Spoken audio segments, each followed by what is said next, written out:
Oh my Father, in the name of Jesus, na kusalimu mpendo wa Mungu katika jina la Yesu. Na tuone Baba mwenye rehema, unayetushukia kwa rehema ya mwili wa mwanao na damu ya mwanao, tumeinama mbele zako kwa kutubu dhambi na makosa na kulete moyo na mioyo ya watu wako kwako, in Jesus name. Usituache katika roho wa wivu na wa fitina, bali bado katukumbuke katika roho wako Emmanueli, Mungu pamoja nasi, in Jesus name, amen. Umeomba maombi hayo pamoja nami, unapendwa na wasiwa mazuri na Kristo ya leo na hata milele na milele. Na leo anatunenea jinsi anavyokaa nasi tujifundishe kukaa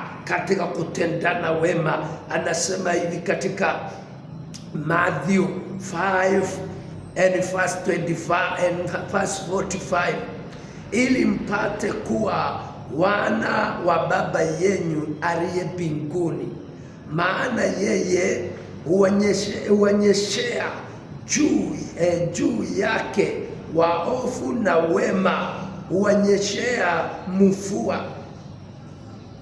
huonyeshea mvua wenye haki na wasio haki. Imagine, hii mvua imenyesha, haikunyesha kwa wale wema tu, Mungu amenyesha kwa wote. Hata na wewe anatuahidia sasa na sisi tunyeshe mvua kwa wote, mvua ya wema, mvua ya kutendana wema, mvua ya kuombeana mema, mvua ya kuchukuliana wema. Na nisikilize katika jina la Yesu, kinyume na visukosuko za mambo zilikuwa zinakuja hapa na hapa, kuanzia leo jifundishe kunyesha kama mvua wa Mungu. Mvua wa Mungu unanyesha kwa mbaya na kwa mzuri. Sikiliza na wewe, nyesha wema wako katika wambaya na wazuri, ili neema ya Mungu ipate kuwa pamoja na wewe. Najua ni ngumu kumfanya adui yako mema, lakini sasa kwa sababu ni neno la Mungu, muombe adui wako kwamba Mungu amuweke imara, aone ukibarikiwa, aone ukipanuliwa, aone ukivuka. Hebu nisikilize, Daudi alipewa Saulu, akawekwa pango moja pamoja na Daudi, lakini Daudi alipoona wenzake wakamwambia Daudi, adui yetu Saulu ako pamoja nasi, amelala pale, tumunduge mkuki mara moja. Daudi akawaambia, hapana, siwezi gusa wa Mungu aliyetiwa mafuta. Daudi akapita pale, akachukua nguduri, akakata kipinde cha nguo, kisha wakatoka. Akaenda akamwitia kwa ubali, akamuuliza, baba yangu Saul, walinzi wako walikuwa wapi? Iko wapi nguduri yako?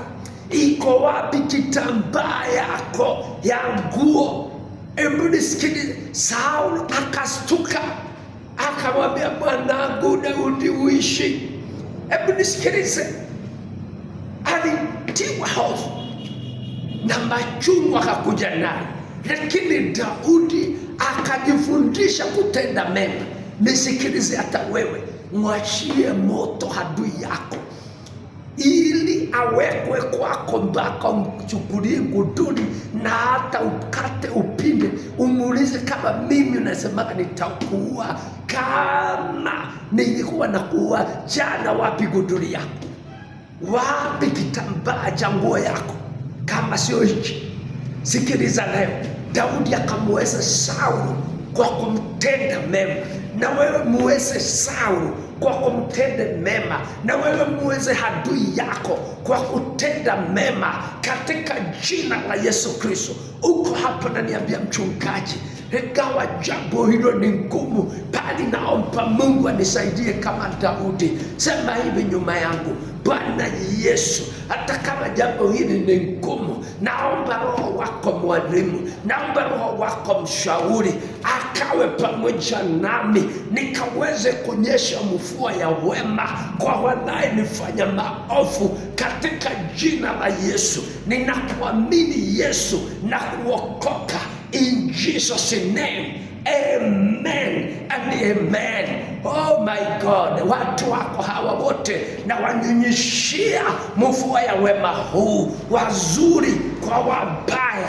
Oh, walietuondea mabaya, walietupangia mabaya, na waachilia wema kwa wema na kwa wabaya, katika jina la Yesu. Wakaokoke, wakaponywe, wakasimame imara, kawaondolee mabaya, wakakuone wewe jinsi unavyotutendea, in Jesus name.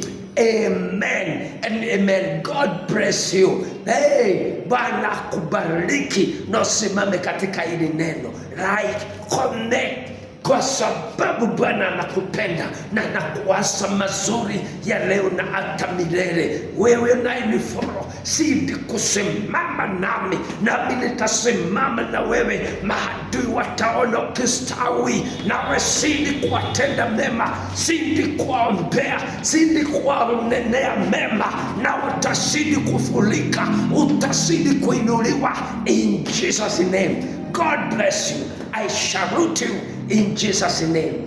Amen. Mchungaji wako MCC Message of Christ hapa Donholm, in Jesus name.